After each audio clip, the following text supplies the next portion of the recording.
Di sini izinkan saya untuk mempresentasikan hmm, pembangunan wilayah berdasarkan paradigma Keynesian yang merupakan tugas dari mata kuliah perencanaan wilayah yang diampu oleh Bapak Asirin STMT, dan studi kasus kali ini tentang rencana spasial atau tata ruang Provinsi Yogyakarta. Untuk outline sendiri itu ada sejarah teori Keynesian, yang kedua ada pokok pemikiran teori Keynesian, yang ketiga definisi dan kebijakan pembangunan wilayah. Untuk yang keempat ada studi kasus dan kebijakan. Secara teori Keynesian sendiri ini, teori ini merupakan berbagai teori makroekonomi tentang bagaimana dalam jangka pendek dan terutama selama resesi sampai dengan output atau pendapatan ekonomi suatu wilayah sangat dipengaruhi oleh permintaan agregat baik dari dalam wilayah maupun dari luar wilayah. Teori ini dikembangkan oleh John Maynard Keynes. Menurut ekonom Keynesian tersebut, saat permintaan agregat berfluktuasi dan tidak stabil menyebabkan ekonomi pasar sering menghasilkan resesi ekonomi dan inflasi, maka dapat dikurangi dengan intervensi pemerintah atau kebijakan ekonomi. Memiliki pendekatan teoris, yaitu rekonstruksi Keynesianisme, stimulasi sisi permintaan, serta dukungan sisi supply untuk industri utama dan penyambung. Selanjutnya ada peran intervensi pemerintah, yaitu tindakan pengaturan yang diambil oleh pemerintah yang berupaya mempengaruhi keputusan yang dibuat oleh individu, kelompok, dan organisasi tentang masalah sosial dan ekonomi. Selanjutnya, tentang teori Keynesian sendiri ada demokrasi sosial, merupakan gagasan bahwa negara perlu memberikan keamanan dan kesetaraan kesempatan bagi rakyatnya dan harus secara aktif menata ulang masyarakat dengan cara yang kondusif bagi perkembangan wilayah. Tapi perubahan tersebut harus dilakukan secara bertahap dan disahkan oleh penguasa yang secara terpilih secara demokratis mayoritas. Selanjutnya ada kohesi dan solidaritas teritorial nasional. Kebijakan kohesi sendiri merupakan strategi oleh suatu negara untuk meningkatkan dan mendukung perkembangan harmonis secara keseluruhan dari wilayah-wilayah di suatu negara.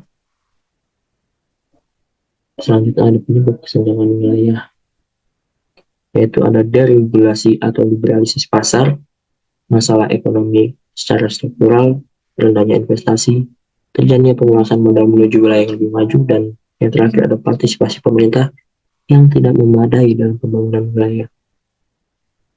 Yang kedua ada outline-nya, yaitu pokok pemikiran teori Keynesian.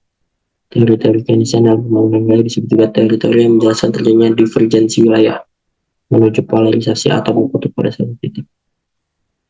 Yang pertama ada teori basis ekspor, dan kedua ada teori sirkuler dan kausal kumulatif. Teori ini ada 4, memang tapi sebenarnya kesalahan.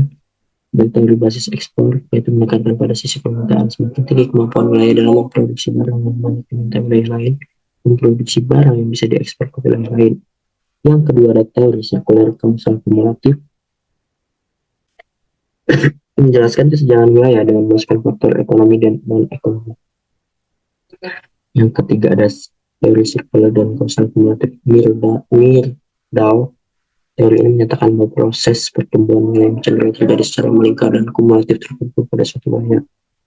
Yang keempat ada teori kutub pertumbuhan, yaitu perkembangan ekonomi wilayah akan memesat atau mengkutupi suatu wilayah memiliki aglomerasi industri penggerak perekonomian wilayah atau industri yang memiliki efek penggadaan keterkaitan ke belakang atau ke depan.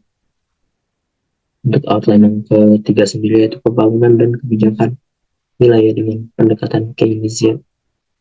Pendekatannya ada proaktif dan investasi publik pada infrastruktur. Pendekatan ini sendiri untuk memperbaiki wilayah yang tidak unggul. Kenapa? Karena pembangunan wilayah memerlukan intervensi pemerintah.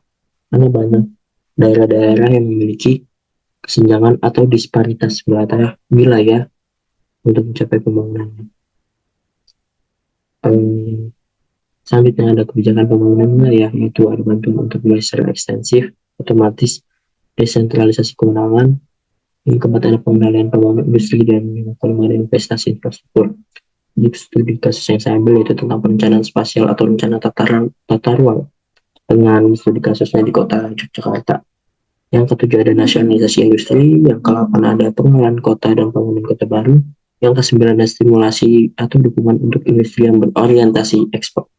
Yang ke-10 ada inovasi kelembagaan perekonomian, dan yang ke-11 ada pembangunan kawasan-kawasan industri yang bisa menggunakan efek berkembang.